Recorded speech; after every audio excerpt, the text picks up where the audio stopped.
মোদির প্রশংসায় পঞ্চমুখ বিএনপি, নেককারজনক ভূমিকায় হতবাক বিক্ষুব্ধ নেটিজেনরা।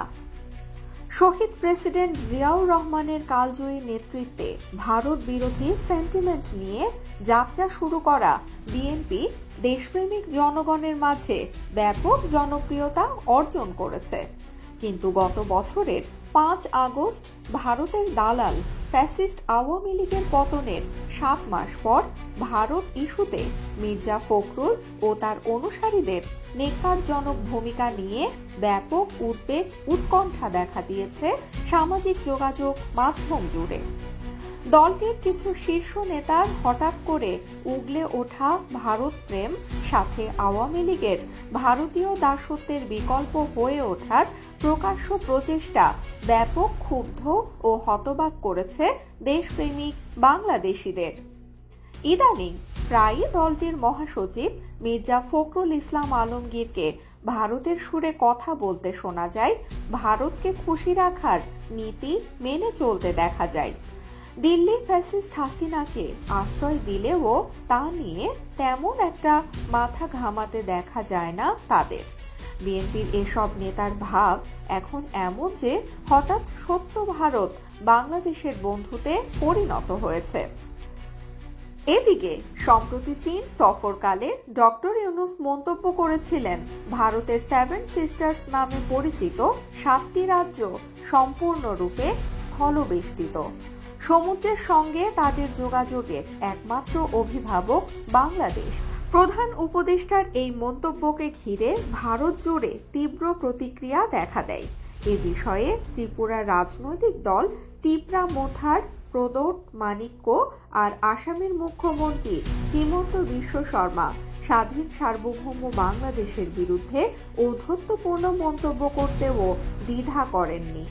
মানিক্য তো সরাসরি নরেন্দ্র মোদীকে পরামর্শ দিয়েছেন 7 সিস্টার্সের সঙ্গে মূল ভূখণ্ডের সংযোগ স্থাপনের জন্য শত শত কোটি টাকা খরচ না করে বাংলাদেশের ভূখণ্ড দখল করার।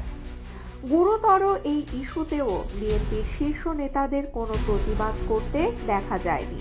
তাই সমালোচকরা বলছেন, নির্বাচন করতে করতে কিছু বিএনপি নেতা মুখের ফেনা তুলে ফেললেও ভারতের আগ্রাসনের বিরুদ্ধে তাদের মুখ যেন তালাবদ্ধ। সর্বশেষ মোদি ইউনূস বৈঠকের দিনও সীমান্তে 2 বাংলাদেশিকে হত্যা করেছে ভারত। তা নিয়েও কোনো প্রতিবাদ নেই দলটির।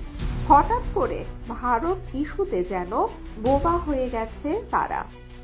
অন্যদিকে অন্তর্বর্তীকালীন সরকারের প্রধান উপদেষ্টা ডক্টর মোহাম্মদ ইউনূস যেন একাই ভারতের আগ্রাসনের বিরুদ্ধে আন্তর্জাতিক অঙ্গনে সংগ্রাম করে যাচ্ছেন।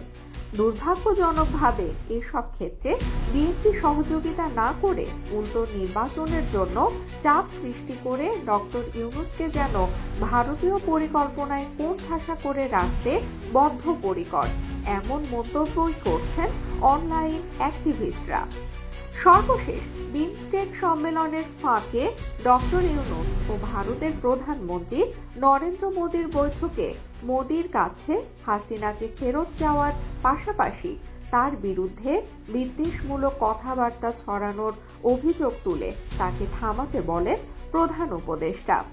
সেই বৈঠক বাংলাদেশে হাসিনার বিরুদ্ধে মানবতা বিরোধী অপরাধের অভিযোগ, গঙ্গা ও তিস্তার পানি বন্টন চুক্তি, সীমান্ত হত্যা ও 2 দেশের সম্পর্ক নিয়েও আলোচনা হয়েছে।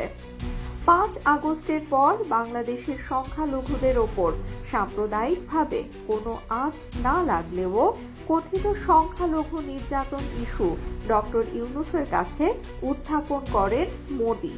হিন্দু সহ সংখ্যালঘুদের নিরাপত্তা নিশ্চিত করতে ও সংখ্যালঘু নির্যাতনের ঘটনাগুলো তদন্ত করতে ডক্টর ইউনূসের কাছে দাবি জানান।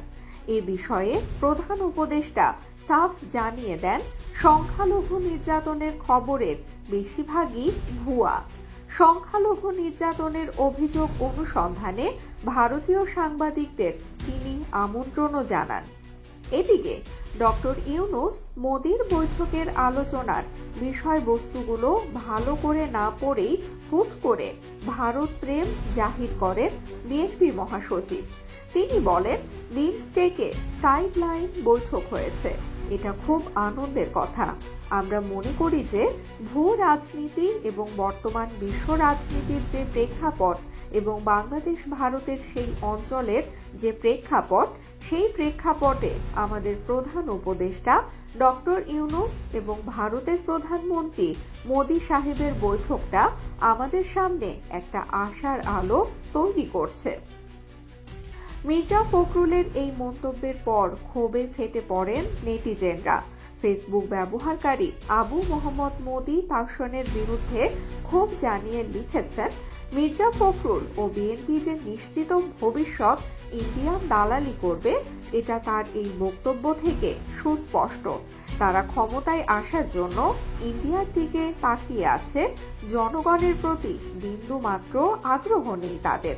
তারা সরকার গঠন করলে পুনরায় ইন্ডিয়ান আধিপত্য বিস্তার হবে। এভাবেই নেটিজেনদের ক্ষোভ ঝাড়তে দেখা যায় বিএনপির প্রতি।